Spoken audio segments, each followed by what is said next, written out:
Welcome back to corporate finance class. And we'll be talking about corporate governance and ethics in finance, corporate governance and ethics in finance. And in this module, we will briefly look into what corporate governance means. We'll look into principles of corporate governance. We also look into the roles of board, shareholders, and stakeholders briefly. And we also look into the ethical issues and the corporate social responsibilities in financial decision making. Corporate governance and ethics are central pillars of modern financial markets, management, and they shape how firms are directed and held accountable to stakeholders.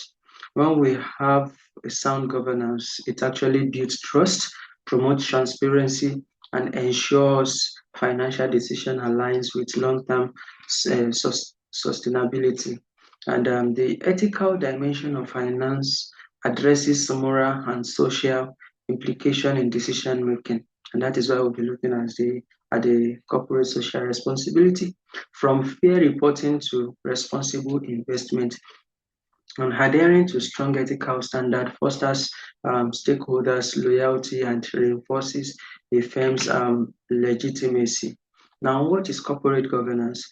It's actually a cornerstone of modern corporate finance and management, and it's actually a framework of rules, practices, and processes that guides how organizations are directed and are being controlled. And it establishes a balance of power among key actors. When we talk about that, we talk about the shareholders, we talk about the board of directors, the managers, and also other stakeholders of such an organization. And the core purpose of corporate governance is to ensure decisions are made transparently and responsibly, which aligned with long-term objective. And according to Cadbury Report 1992, corporate governance is the system by which complaints are directed and controlled.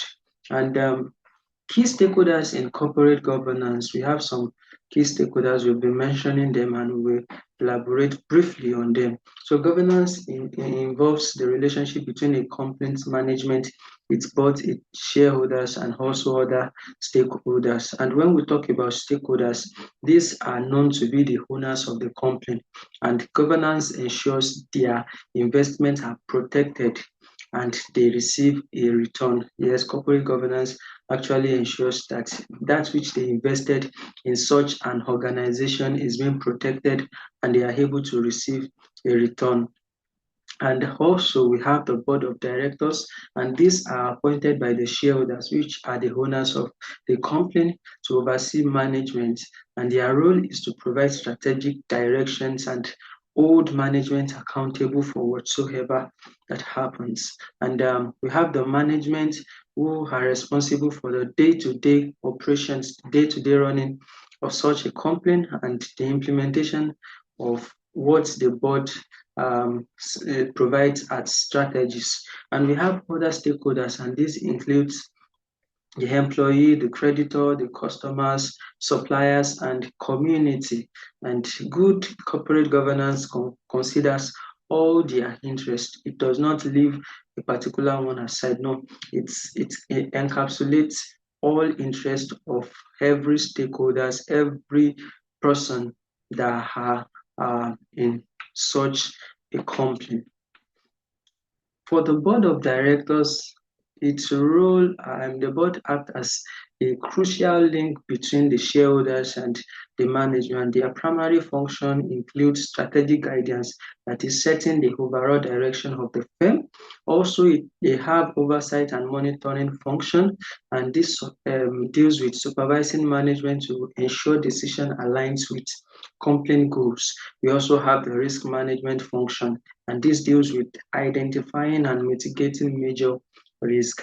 The composition of the board includes the executive directors, and we have the non-executive directors also. Talking about the executive directors, these are also members of the management team, the CEO, the CFO. And we also, for the non-executive directors, they are independent members who provide an objective perspective into the running of the business or company. And what are the importance, or what is the importance of transparency and accountability in such? Transparency is the open and timely disclosure of accurate financial and operational information to stakeholders, and it builds trust and ensures investors can make informed decisions. And in terms of accountability, it's the responsibility of a person or group to justify their actions. And key mechanisms for accountability include clear reporting line, internal control, and independent audit. And the essence of making this known is in ensuring good corporate governance. The issue of transparency and accountability is very, very important. You need to be open, and there must be a timely disclosure of accurate financial and operational information to stakeholders.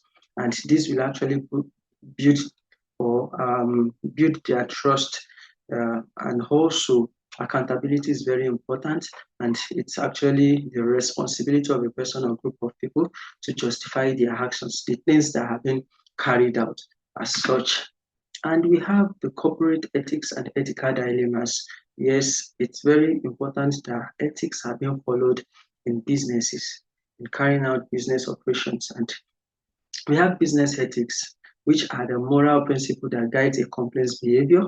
The ethical practice builds a strong reputation and fosters stakeholders' loyalty.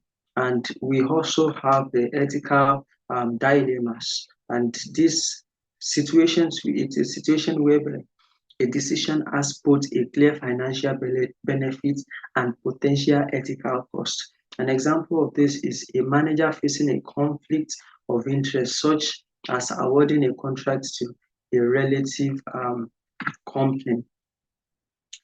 We also need to look into the corporate social responsibility, and that's what I mentioned it when we started. Corporate social responsibility is a self-regulating business model that holds a company accountable to itself, its stakeholder, and the general public.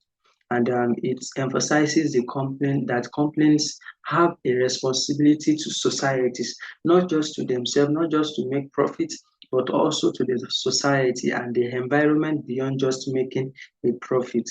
And we have four core dimensions of CSR, corporate social responsibility. We have the economic dimension, which talks about being profitable. We have the legal dimension, which talks about obeying the law.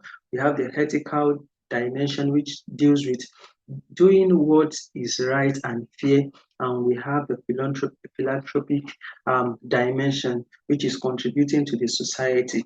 And we see that most times complaints focus on the first, second, and third sometimes, but the fourth aspect, they are not returning or contributing to this economy or the community where they are. So it's actually why it is necessary to look into this. As a company, it is very important to look into the philanthropic dimension of the um, the business of a company.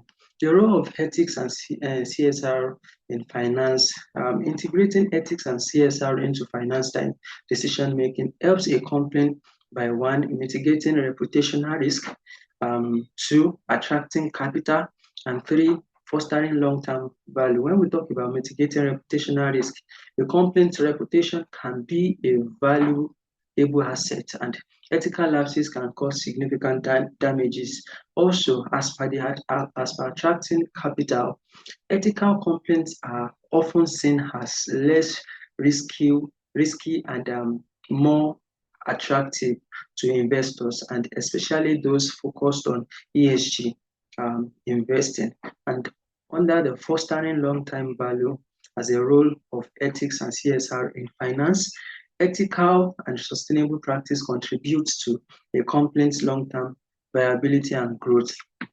In conclusion, corporate governance and ethics are not just about compliance, they are about building a foundation for sustainable value creation.